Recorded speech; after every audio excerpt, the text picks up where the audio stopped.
Selamat berjumpa kembali dengan kami, channel Film Legenda Nusantara. Dalam channel ini, kami akan menyajikan cerita-cerita legenda, cerita-cerita sejarah Nusantara, kejayaan Nusantara. Semoga kita semua akan menyadari bahwa negara kita, Nusantara, adalah negara yang sangat luar biasa.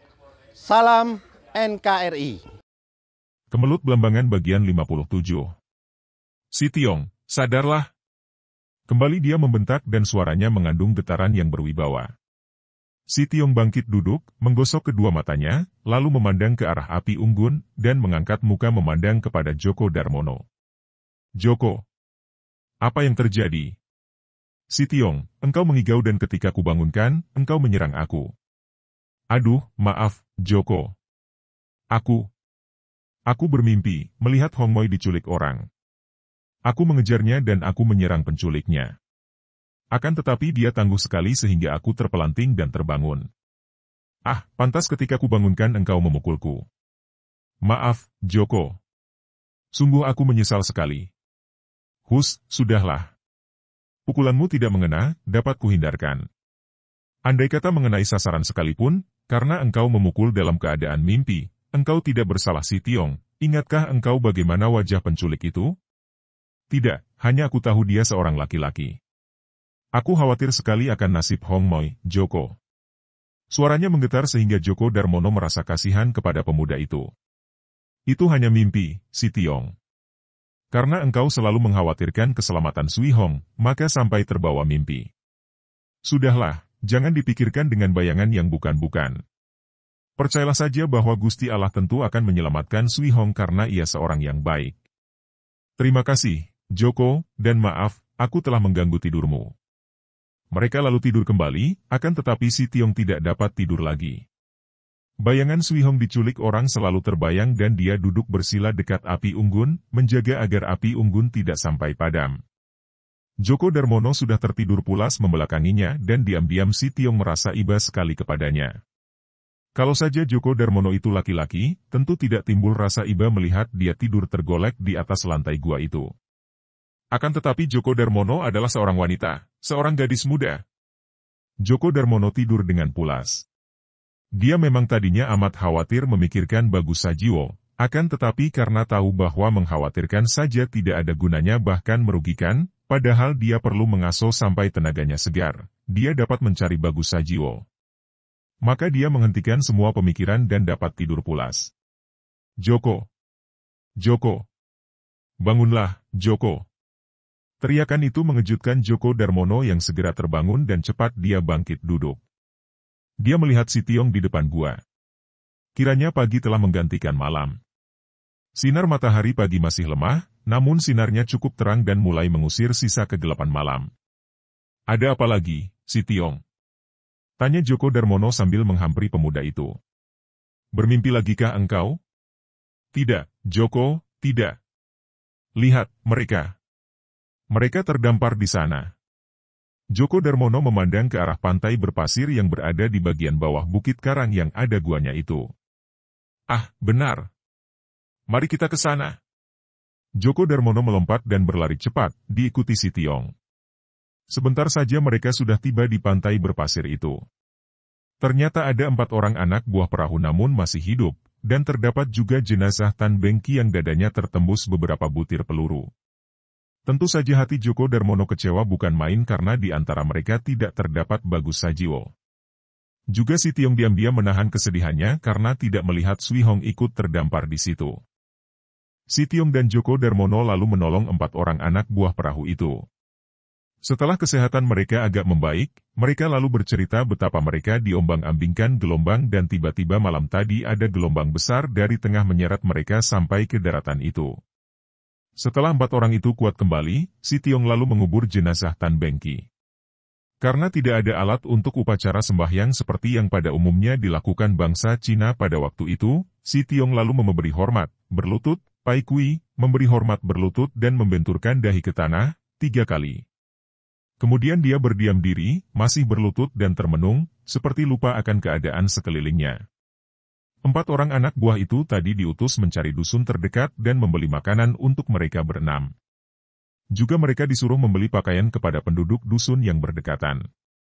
Pakaian sederhana seadanya untuk pakaian pengganti bagi Sitiong dan Djoko Darmono karena pakaian yang menempel di tubuh mereka setelah kering kembali menjadi kumal dan kotor. Djoko Darmono duduk tak jauh dari Sitiong. Dia tidak ikut bersembahyang seperti Sitiong, namun diam-diam dia ikut mendoakan agar arwah Paman Tan Bengki yang baik dan damai. Tiba-tiba dia melihat betapa air mata menetes-netes dari kedua mata Sitiong menuruni kedua pipinya. Sitiong menangis. Apakah dia menangisi kematian ayah mertuanya? Biarpun tentu saja dia berduka atas kematian calon ayah mertuanya itu, namun Djoko Darmono merasa pasti bahwa bukan itu yang membuat pemuda gagah itu menangis. Sitiong, engkau menangisi Sui Hong? Tanya Djoko lirih, merasa kasihan.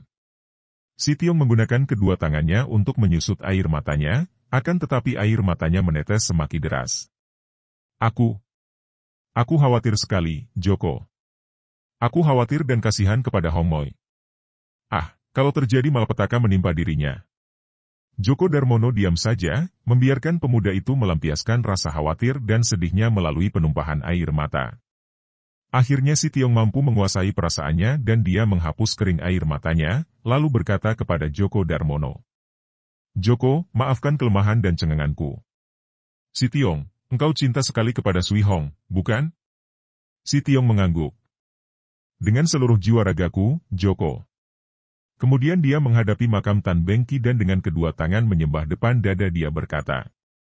Gahu, ayah mertua, disaksikan Djoko Darmono, saya bersumpah untuk mencari Hong Moi dan tidak akan berhenti mencari sebelum dapat saya temukan. Djoko Darmono merasa terharu. Jangan khawatir, Sitiong. Kalau memang Sui Hong masih hidup, aku yakin engkau akan dapat bertemu kembali dengannya. Dan aku akan membantumu mencarinya. Terima kasih, Djoko.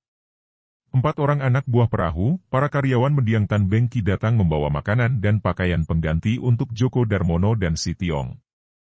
Biarpun yang mereka dapatkan itu hanya pakaian petani dan nelayan yang sederhana, namun cukup bersih. Mereka lalu makan. Setelah itu, Djoko Darmono yang dianggap sebagai pemimpin dan penunjuk jalan karena dia lebih mengenal daerah Belambangan, lalu berkata, ditujukan kepada 4 orang itu. Kalau kita melakukan perjalanan bersama, kita tentu akan menarik perhatian dan kalau bertemu dengan penggawa Belambangan, akan dicurigai. Sebaiknya kita berpencar, masing-masing 2 orang dan mencari jalan keluar dari daerah Belambangan ini.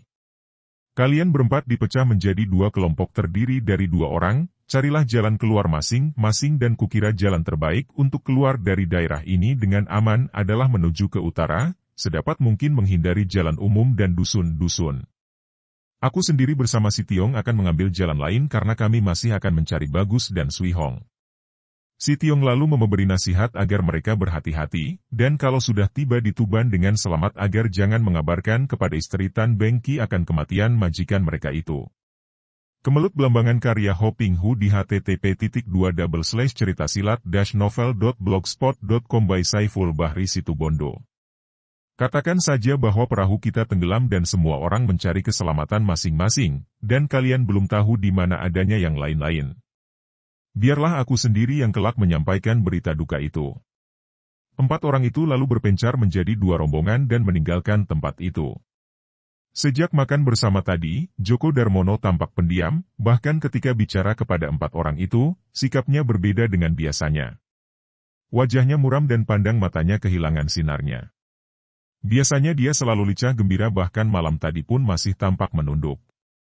Ketika mereka makan bersama, teringatlah dia kepada Bagus Sajiwo. Lalu dia teringat akan jenazah Tan Bengki yang dikubur tadi. Tiba-tiba saja menyelinap bayangan Bagus Sajiwo juga sudah menjadi jenazah seperti Tan Bengki. Hatinya tertekan hebat. Gelombang lautan itu demikian dahsyatnya. Dia sendiri mengalaminya. Betapapun saktinya, seorang manusia tidak mungkin mampu melawan kekuatan alam yang demikian dahsyatnya. Juga Bagus Sajiwo tidak mungkin kuat bertahan. Dalam keadaan diombang-ambingkan gelombang seperti itu, hanya kenujijatan yang dapat menyelamatkan seseorang. Bukan mustahil, bahkan besar sekali kemungkinannya Bagus Sajiwo juga menjadi korban dan tewas oleh keganasan lautan itu.